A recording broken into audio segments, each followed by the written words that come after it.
Oi, estamos aqui em mais um Neuro e Você, o canal aberto para desmistificar a neurologia. Temos mais uma vez o prazer de trazer aqui conosco a doutora Cíntia, neuropsicóloga, uma pessoa excelente que faz um tempinho que não aparece aqui, vocês já sabem disso. Que bom que você veio, obrigada. Olá, tudo bem? Que bom estar aqui novamente. Hoje a gente vai falar sobre ansiedade de separação. Me fale, o que é essa ansiedade de separação que a gente ouve tanto falar? Ansiedade de separação nada mais é do que a angústia que a criança experimenta quando ela se separa dos cuidadores, né? Então, o pai, a mãe, as pessoas que mais ficam com ela, às vezes a avó, né? Uma tia que fica bastante. Então, é esse sentimento quando a criança percebe que ela não está ali na presença daquelas pessoas que cuidam, que a protegem, então ela sente essa angústia que a gente chama de ansiedade de separação. Ela é algo, né, que faz parte do desenvolvimento normal da criança, porque ela vai pressupor que faz parte do processo da criança entender que ela é algo separado da mãe, principalmente, que é a primeira figura ali, né, que a criança vai conhecer e passar mais tempo, em geral.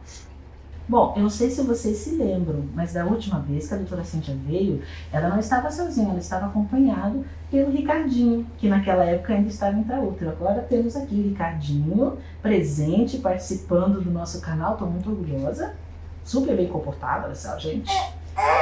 E eu queria saber da doutora Cíntia, a ansiedade de separação já começa nessa idade? Como é para a mãe que começa a trabalhar e deixa o bebê em casa?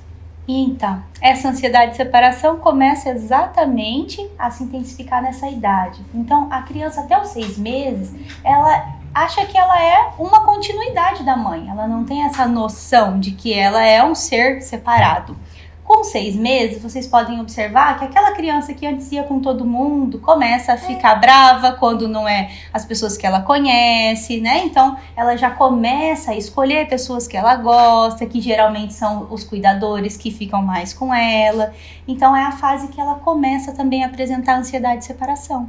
Por quê? Porque aí quando ela não vê que a mãe está presente, né, ou o pai, ou as pessoas que cuidam ela começa a chorar. Então ela busca essas pessoas. Então é a idade que a gente vê se acentuando essa angústia de se separar das pessoas que cuidam.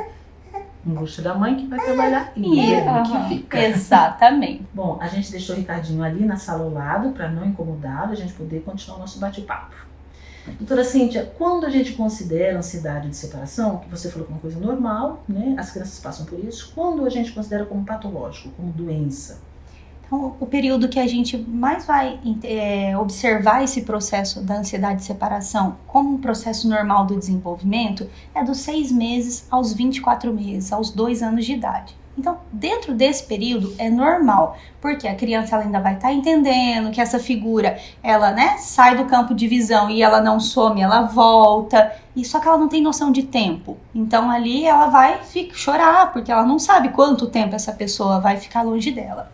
Depois dos 2 anos de idade, a gente já vai pôr um pouco mais de atenção quando a criança entrar num choro compulsivo, né? Então ficou um pouquinho longe da mãe, começa um choro compulsivo. Não pode ficar nem um pouco longe da família, que ela já chora muito, né? Então aí a gente começa a pôr uma atenção.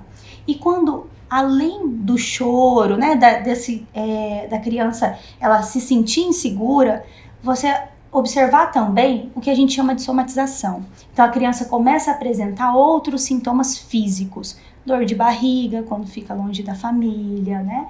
Ou a criança começa a apresentar dor, reclama de dor de cabeça, dor na barriga. Então isso são alertas para a gente ver que não está tão normal, né? Não está dentro do processo normal do desenvolvimento. Aquela criança quando está nervosa começa a vomitar. Exatamente. Então não tem nada clinicamente e aparecem esses sintomas. Então não teve nada que justificasse e pode haver também a febre, né? Então sim, a criança ficar febril. Então sem outros motivos a criança apresentar esses sintomas. Aí já gera um alerta. Em crianças maiores, a criança se recusar a ir para a escola, a criança se recusar a interagir. Então, aquela criança que ela fica grudada ali no pai, na mãe, né? E não quer brincar, né? Então, são sinais de alerta para a gente pensar aí no transtorno da ansiedade de separação. Aí nós não estamos falando do processo normal do desenvolvimento. A gente já está falando em algo que seria aí patológico. E aí é a hora que entra, né, o tratamento com o psicólogo. A gente precisa aí fazer uma avaliação dessa criança e ver por que ela está apresentando isso. E voltando para a criança que está entrando na escola, hoje em dia as crianças entram bem cedo, né, 2, 3 anos. Quanto a gente consideraria normal aquele choro na hora que a mãe vai deixar a criança na escola? Por quanto tempo essa adaptação? Por quanto tempo a criança fica chorando no colo da professora e a mãe vai embora chorando geralmente também, né? Então assim, quanto tempo é essa adaptação? Uma semana, 15 dias? Como que é? A primeira semana ela nem deve ser considerada. É tudo novo, né? Então a gente precisa de no mínimo 14 dias para que algo vire rotineiro. E isso não só para a criança, para nós também. Então, todas as pessoas, para que ela considere algo que entrou na rotina, a gente precisa de pelo menos 14 dias. Então, a gente só vai observar se isso está muito ruim a partir de 15 dias. Então, eu preciso ter contínuo 2 semanas. É por isso que a gente vê nas escolas essa adaptação progressiva. Então, a criança vai hoje, fica 1 horinha na escola. A Covid atrapalhou isso muito, porque antes as mães podiam entrar, ficava, né? No outro dia, a mãe só ia até a porta, ia fazendo, né, esse processo para a criança ir se acostumando, porque é um ambiente diferente, né? É normal que a criança não saiba o que vai acontecer com ela. Então, aquela pessoa que está ali para proteger não está.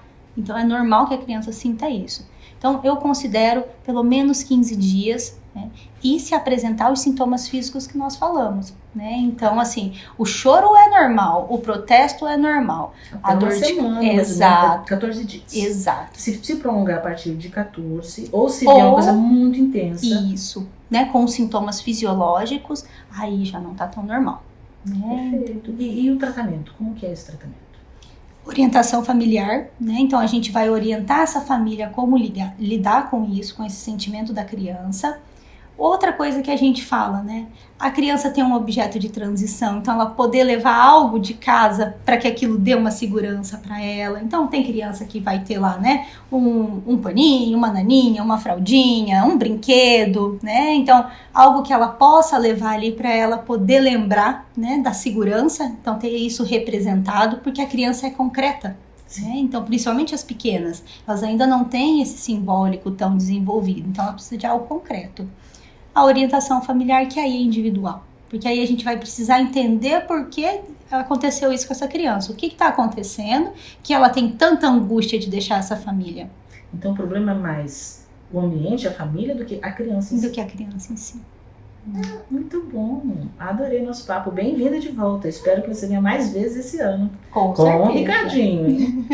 Bom, a você que nos acompanha, mais uma vez obrigada, qualquer dúvida, sugestão, entre em contato.